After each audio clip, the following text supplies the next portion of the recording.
Okay, let's begin. Good morning, Patriots. You're listening to Political Pitchforks on AM 1280 The Patriot with Susan Sjogren-Smith and Jeremy Munson. I'm a former state representative. Susan is a grassroots conservative activist, and today we have as our special guest CD7 Chair Bret Bussman. We don't usually like to air our dirty laundry in public as part of the party. Sometimes it leaks out into the public, but as conservative listeners, I think it's really important you understand what's going on in the 7th Congressional District, which runs from the Canadian border almost to the Iowa border, just one county off. It's the largest congressional district in Minnesota by terms of area mass, and it's represented by Michelle Fischbach in Congress. And I, as CD1 chair and as an activist in the 1st District in Southern Minnesota, I've worked with the former chair, Craig Bishop, for many years, had a lot of respect for him. And what happened in CD7 is really, it's a battle between two groups that I'm going to call for this conversation, the grassroots and the establishment folks. And I consider grassroots people principled party people that want our government to be more limited, more conservative, and they are active at the grassroots. They go to caucus, they become delegates in the party. It's the bottom up movement of the Republican Party. The establishment folks are typically elected officials and those that support the status quo, those who like primary only, statewide primary only, as opposed to the caucus endorsement process. And that's the battle between these two groups. In the latest forest fire that's going on in CD7 started, I think, back in 2022 when there was an open Senate seat up by Otter Tail County, which is the most populated county in CD7. And there was an open Senate seat, and a guy named Nathan Miller wanted to run for that seat against a sitting House member who was going to run for Senate. And there was a battle over the delegates. And when they went into the endorsing convention, it looked like this guy, Nathan Miller, was going to win. And there was like over 30 delegates that just magically appeared on this list. And there were accusations made against the party leaders in that district. And the fight kind of started there. The delegates were disenfranchised. They swore to come back the next year at caucus, where you become a delegate to the party. They came back in overwhelming numbers, so much so that Congresswoman Fischbach's team didn't think she was going to win the endorsement because she was supporting the more establishment Senate candidate who ultimately won in that race. And this battle ensued where she didn't think she was going to get the endorsement. So the state party chair, David Hann, basically nullified the entire the caucus that happened and cast out all of the delegates, which is, if you've been following the party, this is the Otter Tail County or OTC delegate fight where they were trying to become, certified or validated throughout this process. This battle kind of grew up last year with a man named Steve Boyd, who was running for Congress against Fischbach. Ultimately, Fischbach, even with Donald Trump's endorsement, didn't get the party endorsement in CD7. She prevailed in the primary, and throughout that process, in the off-year election, they had leadership elections where the delegates tossed out the old CD chair, Craig Bishop, who was then an employee of Michelle Fischbach, which created this conflict of interest. And Bret Bussman, who's with us today, was elected CD7 chair last year. So hopefully there was going to be a calmer future and a unity between the grassroots and the establishment people in CD7. But just this week, last night, this week, they had a meeting where the executive board of CD7 voted to fire Bret Bussman as CD7 chair. So this is kind of where we're at now. We're talking with Bret Bussman. He's our guest today to discuss kind of what happened this week and where things are headed. So Bret, I hope I did a good summary of kind of why people should care with this, because if the Congress people and electeds and the establishment people invalidate party leaders for this, then what do we have as a party if not just rubber stamping their agendas? Well, thanks, Jeremy and Susan, for having me on today, so I can inform people of what's going on. First of all, I'd like to quell any rumors that I'm still the CD7 chair. And so the reason for that is I'm going to talk about it, but I need to give you a run up because on December 1st, that's when I received the petition to remove me. And so the meeting call, the document itself listed officers Matt Franzese, Jelan Axt, and Lisa Murphy, and then also 2 Senate district directors, Daryl Thurn and Greg Kuhlberg.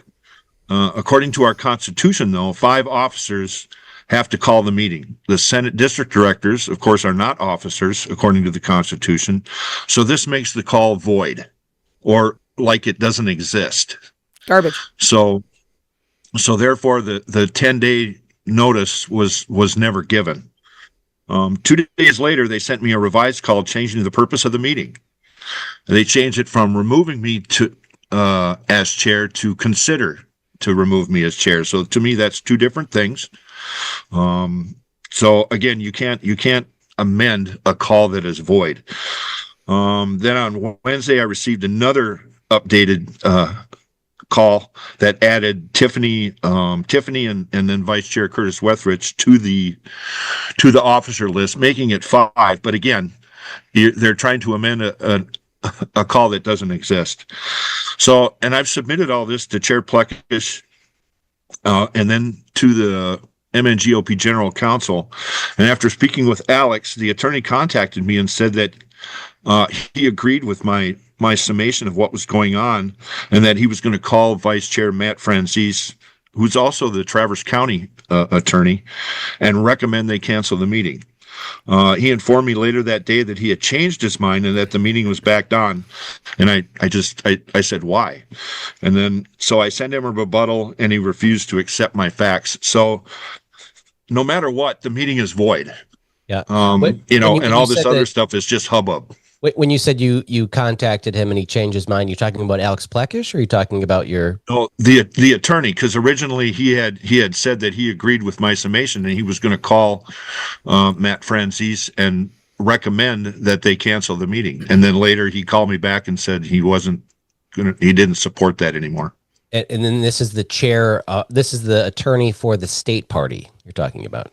Yeah, the general counsel for the MNGOP. And by the way, I want to quick just clarify something about this. It's a very important point that when there's a general counsel for the party, that attorney is not the attorney for the chair, and that attorney is not the chair for the executive committee. That attorney is the chair whose duty is to represent the interests of the 1.5 to 2 million Republicans that this organization represents. And they have a duty to be sure that the rules are not violated ever. They should never be encouraging that or supporting that. But they also have to protect the interests of those people. And that's just important for people to keep in the back of their mind as we're talking about this, because that attorney is being paid for by the people of Minnesota, by the donors who are the Republicans who make up the party. So I just want to clarify who that attorney represents. And that's important. Yeah, and I also want to ask a question. So for those who are at least moderately involved with the party, you have your local, we call BPOU, which is usually by Senate district or county, as it is in rural Minnesota. Then you have the Congressional district party, which is what you are chair of. And then we have the state party that oversees all the different congressional districts and all the BPOUs. In CD7, so like I'm going to give you an example. In CD1, we have the convention where we endorse people, which is where delegates from the counties are elected. In the off year, we elect CD1 central delegates. In the CD7, this board of people that are elected from each of the BPOUs, you have those people that are elected to your CD7 central committee, but then you also have Senate district chairs that shouldn't be on the board that were appointed. Is that right? That they were kind of unconstitutionally appointed? I hate to say it, the music's on, you guys. This is a cliffhanger. We got 15 seconds. We'll come back after this. We'll come back after this break to talk about more of the details on these different committees and stuff, and figure out where there's confusion among delegates. You're listening to Political Pitchforks on AM 1280 The Patriot.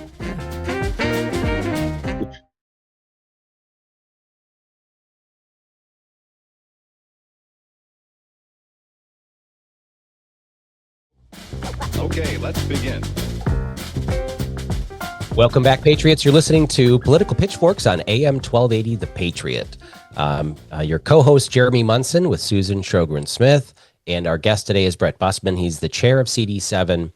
And we're talking about this kind of grassroots versus establishment brush fire that's out in this district that's been going on for a few years. And I apologize for dragging everybody down into the weeds of party politics and, the party's constitution and bylaws and how things work. But for those of you involved in party politics, if you've been a delegate to the state convention, or if you understand what the state central committee is, the reason why this is important is because just in an hour from now, the Republican Party of Minnesota State Central Committee meeting is kicking off in Medina. And that group of about 320 delegates that are elected in the off year govern the party. They were like the board of the party. And we have this executive committee of just, let's say a dozen members that run the day-to-day operations of the party. But the State Central Committee comes together at least twice a year to govern the party and talk about changes to our party's constitution and the rules and elect officers to the executive committee. And it's that state central committee that that style of committee in CD7 that was unconstitutionally eliminated back in 2022. So there's no governance of the CD7 executive board in CD7. It's being run by a handful of executive board members, and then another group of equal number of Senate district people that were appointed, not elected, by the previous chair. Bret, did I kind of cover that correctly to put this in perspective? Yeah. So some of the Senate district directors claim that they were elected, but none of them have provided any supporting documents to that effect, which I asked for. And were they elected just this last year, or did you hold elections for them?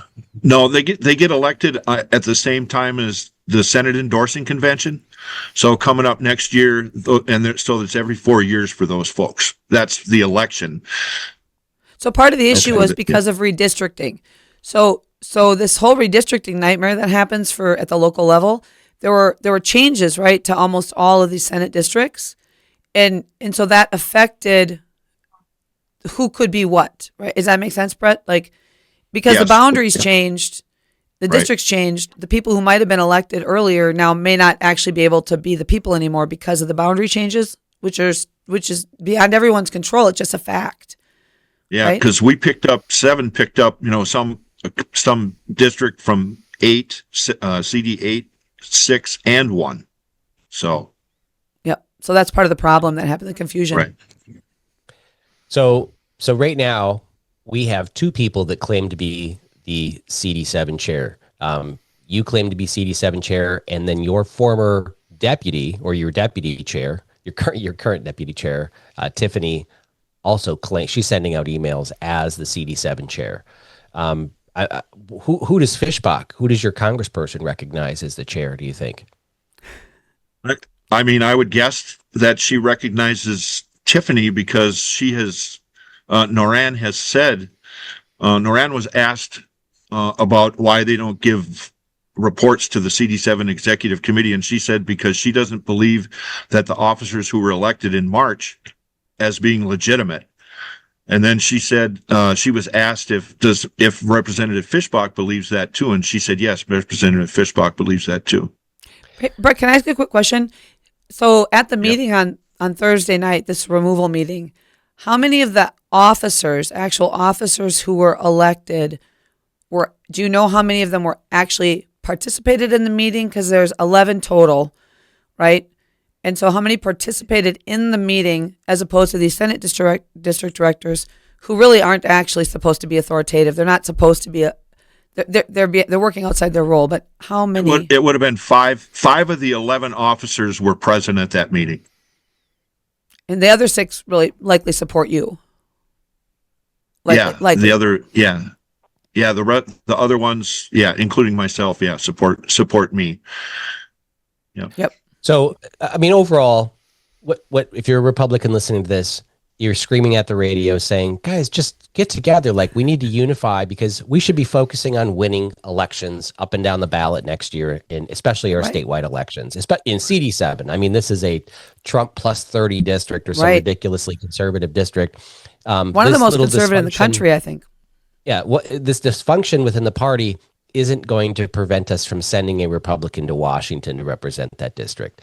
However, it does have an issue with caucus, right? If Bret oversees caucuses for CD7, and then later the Congresswoman says, well, none of that is valid because it was overseen by the illegitimate chair, or whatever happens, it's going to cause more dysfunction within the party. And will impact the statewide endorsing convention too. They could say all the delegates from CD7 are invalid. So how do we fix this going forward? What can we do? What can the state party chair do? If you could speak directly to him. I have spoken directly to him, and I've asked for his assistance. The first time I asked for him assistance was back April 1st, when I received an email saying that I was harassing people. So I asked him to step in and help me, and he offered to mediate at that time. And since then, how'd you harass him? What'd you do? I sent an email. So, as the spokesperson, according to our bylaws, as spokesperson for CD7, they haven't given. I was asking for permission or for access to all the social media and website and all that stuff, and so they didn't give it to me. So I was asking for it, And you were just asking them to. You were elected chair. The meeting was called by everybody, right? I mean, it was an official meeting. The people were there, right? The party chair was there. Everybody was there, right? I do know there was an issue. The credentials report didn't pass initially. They had to get those Otter Tail people. They tried not to seat those delegates again.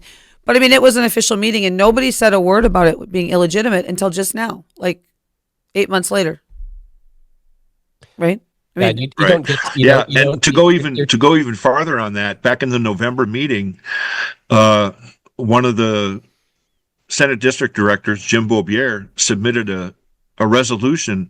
In that resolution, it stated that he believed that parts of the CD7 convention were unconstitutional, and that raises a compliance. We're at risk of compliance, and the board passed it.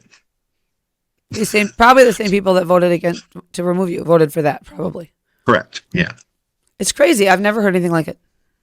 No, I would just, watching this from outside of the congressional district, I was talking to you off the air, and I've seen some corrupt things happen at endorsing conventions where, delegates appear that weren't elected at caucus. I've seen elected Republicans, fearful of losing the endorsement, convince their party chair to not hold an endorsing convention. Mm-hmm. Right. And that's also corruption that is frustrating. I've seen people kind of sabotage endorsing conventions to do non-endorsements and things like that. But the level of corruption in CD7 is just mind-boggling, that they're doing such blatant attacks on the grassroots. And what I would say to the people that are, pushing for this in CD7 is like, look, what do you think is going to happen at caucus in 2 months when the grassroots see what happened? They're going to turn out in record numbers, and there's no presidential election. It's so easy for the grassroots to turn out in record numbers and change things. If you invalidated Otter Tail County last year because you didn't like how things turned out, what are you going to do next year? Can you invalidate half of the BPOUs in CD7? Are you going to just, where does it stop? Is this bad? We have to come together and unify, and you need to have people like you had with Tiffany and Bret on the board and a balanced representation of both sides of this battle. What's the outcome? What's the end game? That's my ask of the people that are fueling this thing in CD7. I guess you'd have to ask them. Maybe you can get Tiffany to come on your show. Yeah. I will say, in December, after the former chair was not reelected, after that happened, the Otter Tail leadership, I think, and the CD7 leadership, along with David Hand, tried to get the Secretary of State to decertify Otter Tail as a BPO. They actually did that, what you're saying, Jeremy. Because on the way out the door, they tried to do that. And even the Secretary of State, a Democrat, said, wait a minute. Like Yeah. it might have been in their interest to do it, but even the Secretary of State said, we're not doing that. Like you can't do that Right. on your. So as soon as the new state party chair took the reins, he sent a letter canceling David Hand's order as the former party chair and saying, ignore that order. You know, it was David Hand's way to try to burn down the party when he left, because he was thrown out at the state level, in part due to what's happened in CD7 and David Hand's, inability to control the establishment and what they were, manhandling CD7 grassroots activists with. So, so where do we go from here, Bret? How do you see this playing out? Are you going to hold meetings next month as the chair, call a meeting to order and see who shows up? Yeah. So what I sent out the other day was an email to everybody, on the executive committee, and then all the states, the delegates, and that came to convention, letting them know that I've called a meeting of the Congressional District Committee for January 3rd, and that'll be held at Thumper Pond. So that's the committee that they got rid of, that they're required correct. to have. So what you've done is, right?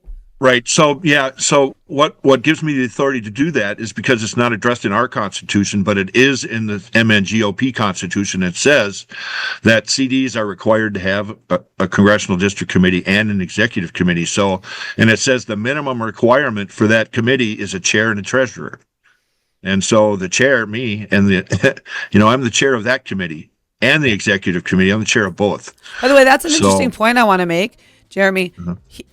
The election is actually for the chair of the congressional district. So the executive committee only can remove him as the chair of the executive committee, really. So he's still the chair of CD7. So Tiffany might be running that executive committee, but actually he's still the chair of the congressional district. It's quite funny, actually. Well, we're going to go to break, and when we come back, we're going to talk about how this grassroots fire can spill into the statewide elections.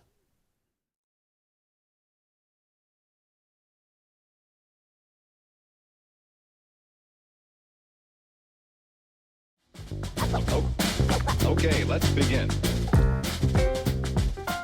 Welcome back, Patriots, to Political Pitchforks on AM 1280 The Patriot with Jeremy Munson and Susan Sjogren-Smith, with our guest, Bret Bussman, the chair of CD7, of the CD7 Republican Party. We're just kind of wrapping up our conversation about this battle between the grassroots and establishment out in CD7, and how we really need to come together with party unity to actually win in 2026. Bret, can you just kind of give us a summary of where you're at now, and how we get out of this and bring the party together? Well, here's the thing is, so as a chair of CD7, I don't support people who violate the party rules. As a military veteran, I live by the rules. So that's my way of life. Those who participate in a sham meeting are puppets of people who will do anything to retain power. I am not removed. Tiffany is not the chair. We will continue to fight for the good people of CD7 and bring the leaders together to solve the problems that have been caused by this abuse of power. What bothers me about this movement in Minnesota politics, and I'll tell you, it's not just CD7. We've seen some corruption in CD1 and CD6, and I've heard rumors in CD8. For me, the most important thing is that we have a party that oversees a fair endorsement process, Right. and engages with people. Right? If the process for endorsing a candidate isn't fair, people aren't going to turn out to go to caucus anymore, because why? Why do it? Why become a delegate and invest all that time and resources in becoming a delegate and choosing a candidate if in the end they're just going to invalidate it, or invalidate you as a delegate, or throw out all of your work? So we need to have a fair endorsement process. And one of the key parts of that is to ensure that the people overseeing the endorsement are not corrupted. And one of the easiest ways to do that is to not allow party chairs to be employed by a candidate, right? If you have a $150,000 a year salary from the U.S. House of Representatives to be the district director for your congressperson, how can you also be the party chair? How can you oversee a fair process where if you didn't have your boss endorsed, you'd lose your job, which is what the previous chair in CD7 worked for Fischbach. And that's why I had a problem with it. As soon as he took the job working for Fischbach, He should have resigned from one of those two positions. In CD1, Carol Stevenson was our CD1 chair. The day that she took a job working as a district director for Congressman Hagedorn, she resigned as party chair because she couldn't do both jobs and be unbiased. And even if you think you can do the job and be unbiased, like Jennifer Carnahan, when she was party chair while she was dating Jim Hagedorn, the appearance of bias is terrible. You can't, just the appearance of it. And so people that are running against your candidate are going to go to primary because they don't feel like they're getting a fair shake in the endorsement process, and that destroys the party. So we need to have fair elections, and the party executive board members shouldn't be the candidate, married to the candidate, a family member of the candidate, or employed by the candidate on the official side or their campaign side. Doesn't the chair of CD6, Bobby Benson, doesn't he work for Tom Emmer? He is the district director for Tom Emmer's official side too. Yes, and I like Bobby personally, right? But he should not. That is a direct conflict of interest. No one in their right mind would run for the endorsement against Tom Emmer when Bobby Benson oversees that endorsement process. Well, and there have been people who have tried. There have been people who have tried just to make the point that this is supposed to be not a selection, but an election. And those people are declared unqualified. One of the people that tried to, run against some of this infrastructure was asked about if childcare was going to be a problem for her, right? Like, come on, guys. Like, let people run against you. It's like sports, right? If you're a true competitor, you want the competition. It makes you better. And we have too many people, they're afraid of competition. We should be the party of competition. We should be the party of bring it. Fight, make me be better, right? Call me out. And no Republican should be afraid of a challenge ever. And a Republican who's afraid of a challenge, who tries to quash competition, they are the problem, period. Yes. And another role of the party that I see it is holding our elected Republicans accountable to the platform of the party. Right. You don't get to run under our banner and then vote like a Democrat when you're elected. And so Bobby Benson's role, I'm going to pick on him specifically. He should be holding Tom Emmer to the principles of our party. And if Tom Emmer votes for stuff that doesn't align with our party, it's okay for the chair to poke him a little bit and say, hey, why aren't you voting for this? Why did you vote for that? Why did you raise our debt and things like that? If you are employed by that person, you're not going to hold them accountable. And we saw the same thing happen in CD1 when Aaron Ferris worked for Finstad and he was the CD1 chair. Currently, the chair of Olmsted County, which is Rochester, Minnesota, the largest BPOU in CD1, 1/3 of all of the delegates is chaired by Aaron Eberhardt, who works for Finstad. I think he's his campaign manager. So that creates, or his district director. So again, this conflict of interest needs to be removed. I've long supported a constitutional amendment for our party to basically prevent people from serving on the executive committees who are employed by the candidates. Let's just get rid of the conflict of interest. And the delegates, I think, have put forward an amendment to the bylaws related to State Central that they to address some of these conflicts of interest, and the Constitution and Rules Committee has not put it forward to the delegates for them to be able to vote on it. And that's a real problem, because I think a lot of us think that they don't have the choice to stop it. But there is this push on the congressional delegation side to try and control what happens at the party. And I really wish that we had a chair that was willing to say to those people, hey, look, Tom Emmer, you're phenomenally popular and powerful in Washington, D.C., but you got to remember, your job is to represent CD6. It's not your business what happens in 7. Let the CD7 people handle it. And they should all be kept in their lane, and none of them should be working against what's best for the party. And our party chair should be challenging them about that. And I think that's not happening. So that's why we have an imbalance of power going on. Yep. Are both of you State Central delegates? Yeah, as chair of CD7, I am. Yeah, okay. It's going to be. Are you showing up? Yeah, are you showing up today at the State Central Committee meeting? Yeah. Yeah. I mean, she can't argue that he's she cannot argue she's the chair of the Congressional District Committee. She can't argue that. She can't argue the exec. It's going to be very interesting what they decide to do. I was a State Central delegate. I live in 5, and we only have one because we're a split. We're a split Senate district. So we have one from each side, basically. And we have a phenomenal rep. So I spend most of my time training people in how to navigate the rules of our party, because people don't know how to. It's hard. It's hard. It can be scary for those of you who are interested in becoming part of this hot mess. Caucus is in the first week of February.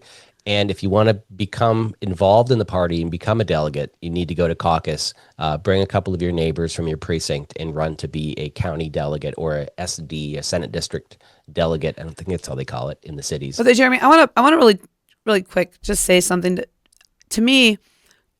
Our political parties, Bret he's heard me say this many times. The Democrats and the Republicans, the two major parties, we form the foundation of our entire political system, right? This political system touches every aspect of every person in Minnesota's life, from birth to death, healthy, sick, education, doesn't matter what it is. These people that we put in power control everything. And there was a long time in America where things were going pretty great. And it was easy to kind of sit back and trust the process and what was happening. But the truth is that money has now become such a driving factor in our political process. The lobbyists and the money that is flowing into these races is overwhelming. And the only way we're going to fix this is for the people of Minnesota, by the way, on both sides, the Democrat and the Republican side. Because I don't know very many Democrats who like the way the Democrat Party has gone so far to the left.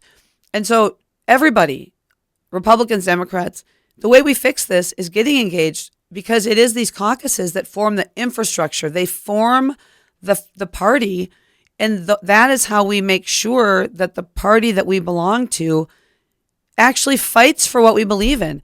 And it's so powerful and so important for people to engage and hold people accountable. It's just critical. And on the Democrat side, a lot of those people work for nonprofits, and they actually get sort of paid to go and get engaged in rallies and all this. Republicans are small business owners, farmers, and our people, they don't show up at all that stuff because they're working. But that sends a message, right? So we have to remember, to save this country, we got to save Minnesota first. And how we save Minnesota is we make sure the Republican Party in Minnesota is as strong as it can be. And that means unifying around principles and compliance with those principles. We've got to do it. Well, one of the things that I want to tie this into a conversation that you and I had with Senator Cal Barr last week when we guest hosted Mitch Berg's radio show.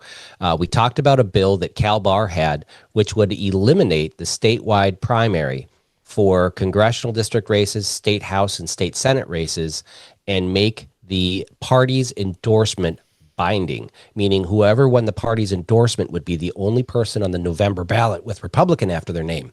And then for statewide races, for U.S. Senate, governor, lieutenant governor, attorney general, auditor, secretary of state, those races would be determined only by a statewide primary that would be held in March. And so that was kind of separate. It was a good happy medium. But that's why this party endorsement in CD7 and the people that oversee that endorsement is so important. If we're going to make the endorsement matter, we need to make sure that the corruption is gone, that it's going to be a fair endorsement. Because if Cal Barr's bill passes, there's no primary to be a check on the endorsement process. Bret, we've got 30 seconds left.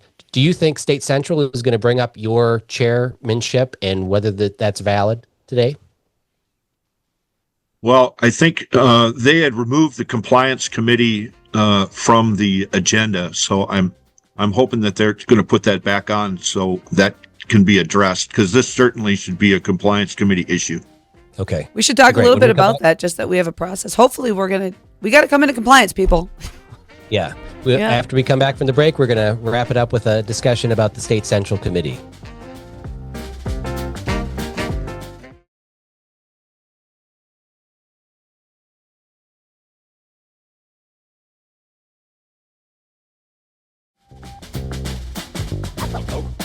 Okay, let's begin.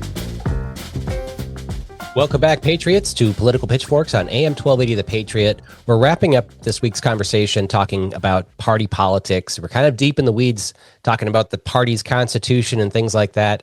I want to remind people why this matters.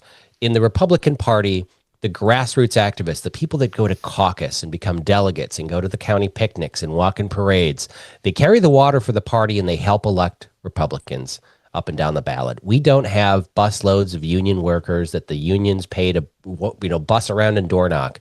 We're a party of grassroots activists, and you need us to win elections.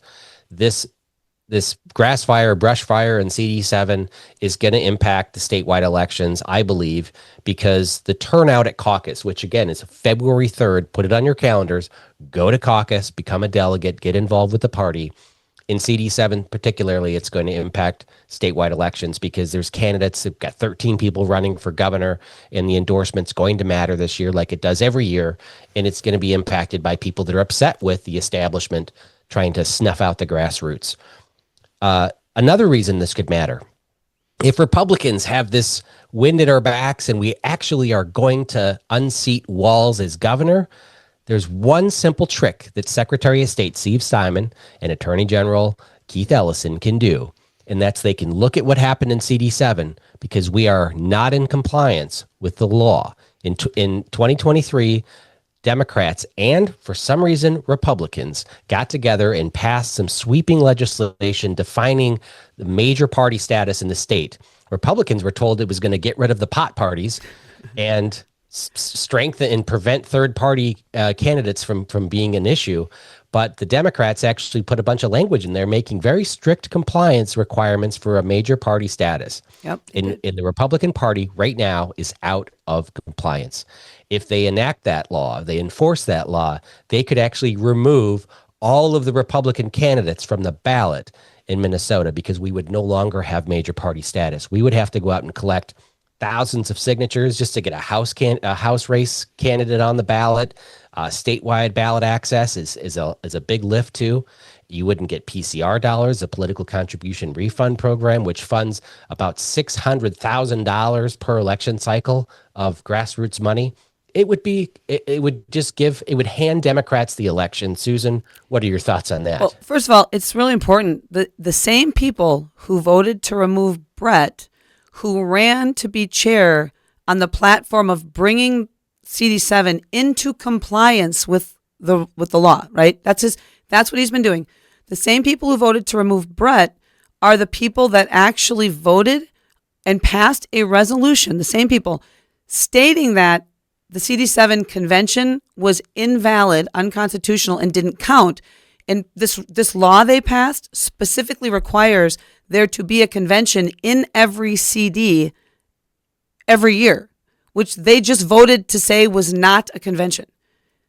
These are process that for 1 second. So they're ringing the bell for Right. Secretary of State Steve Simon to say, hey, just call us a minor party now and take away our major party status. Yeah. So my They're putting feeling. this at risk. So the question I have for people is, if you believe that the Democrats will do anything possible to win, to make sure they win, to make sure they maintain control of this state, if you believe that, then doesn't it make sense that they would actually use the law that they passed, which only could affect us and them? So they didn't pass a law to affect Democrats. It wasn't to remove their party status.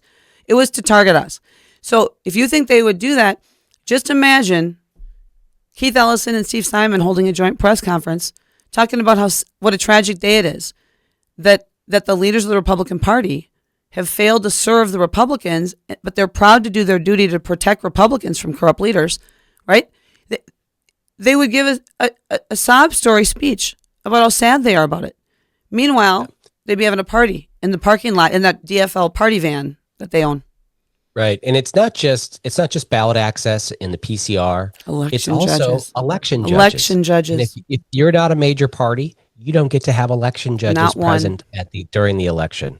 Not How one amazing anywhere. would that be for Democrats all over the state to go, oh, I'm sorry, the Republicans have to leave. The only people that can be in the room when they're counting ballots are Democrats. That's right. Well, there's also that guarding the ballots law that's still on the books, I Right. believe. Major party. Yep. Guarding the ballots. So Yeah. Yep. We it's just not hard to do the right thing. And there's so many people in there of the 1.5 to 2 million Republicans, almost all of them, if you were to ask them one-to-one, do you believe the Republican Party of Minnesota is a party that believes in the rules 100%. They do. Almost everybody would say that. And if people understood what this power corruption is doing, they'd be livid. But we have a news media that doesn't talk about it, and Republicans who try and fix the problem are told, don't talk about it. We have to talk about it because it's discouraging some of our best people from being engaged. Wonderful people who want to be candidates they're like, I don't want to be connected to it. We have to be better. We have to be better. And we just have to say no to these people that are doing this stuff. Right. And of course, when grassroots activists try to do something good, the establishment yells at us saying that we're dividing the party. And in this specific instance, the establishment is absolutely dividing the party. Look, we've got a few minutes left of the show. I have to ask everybody, what do you think is going to happen at today's straw poll at the State Central Committee meeting, where you have the most insider, most well-connected politicos in a room? We are going to do a straw poll saying, if the election were today, there's 13 Republican candidates for governor. Who do you support? Bret, what do you think? Who do you think is going to come out on top today? Well, now that Mike Lindell has jumped into the race, I'd say he probably has the most name recognition as far as the grassroots people are concerned. I think. Well, what about? And is it the grassroots today? I would say half the people in that room are grassroots and half the people are kind of establishment elected politicians. I think everybody in that room knows at least 5 or 6 of those candidates. You think Mike Lindell's still going to come out on top in the straw poll? I guess I would say between him, Philip Parrish, and then Dr. Jensen. Oh, Jensen. Okay. Yep. How do you think it's going to come out today, Susan? Well, I think there's going to be a big push probably for the speaker, for some of those establishment people. I think, but here's what I'm going to tell you. I talked to a lot of delegates around the state. I'm sure you do too, Jeremy. There's no coming together right now around any of these candidates. So I think it's not that any of them are better or worse. I think people are just looking. They're looking for somebody to emerge, somebody with that spark that gives a speech that gets them fired up, right? And I think so far, people are having a hard time figuring out which one of those people is really going to rise. You know what I mean? And so I think Lindell does change the game because he's talking about elections, and I think people know he's connected to Trump. And so I think there's definitely that issue, but Phil Parrish is blanketing the state. He's kind of everywhere. So the grassroots does like him for sure. I mean, I think there's a growing number of people more aware of him now. They're learning who he really is, not who the establishment said he was. But then on the other side, Kendall Qualls is having one thing Kendall Qualls did is he scheduled an event to the same time as the Republican Party Christmas party, right at the same time. So there's a little bit of tension there, but he did that. And that's actually at the Medina Medina Country, the ballroom right where the party is meeting tomorrow. So a lot of people are going to go there. And so, I think people like Kendall. He's a nice guy. They want Jensen to not be turning his back on the party principles. So I think the people are going to get there, and who they like the best that day is who they're going to vote for. Like whoever. Yep. What do you think? I think that people are not super excited about any of the candidates. It's kind of what I get. Lindell, some people are pretty energized about him, but I think we have a great slate of candidates, and I would like to see one candidate emerge above the rest. I would like, Lindell to run for Secretary of State. I'd love Madel to run for Attorney General. I would love Kristen Robbins to jump into the auditor race, right? And get everybody together on supporting an entire slate instead of going and duking this out in the August primary, which is a sure prescription for losing in the general election. That's my hope. Yeah, I agree. I think we just get together. And I think the only person probably that's going to bring them together is going to be Tom Emmer sitting in a room. I don't know how they're going to do it otherwise. Sadly, I agree with that assessment. So, Bret, I want to thank you for putting up a fight and running CD7 and doing what's right and trying to bring us into compliance and really healing the grassroots and the establishment. I think you were a great chair. I'm glad you're elected, and I hope that State Central can affirm your role as chair tomorrow, and we can heal this divide so we can get out and win at 2026. Susan, you want to sign us off? I thank everybody for listening, and I really hope that as we move towards the new year, we have to do everything we can to bring the people into our political process. And I really do thank Bret for being willing to be the face of it. It's not easy to be a person attacked by the system. I know that, and but I think you're doing it, and you're not afraid to do it, and that's what leadership is not backing down when your opposition punches you. So. Thank you, Bret, for doing it. Thank you, Jeremy. And thank you, everybody, for listening. I hope you guys have a great week.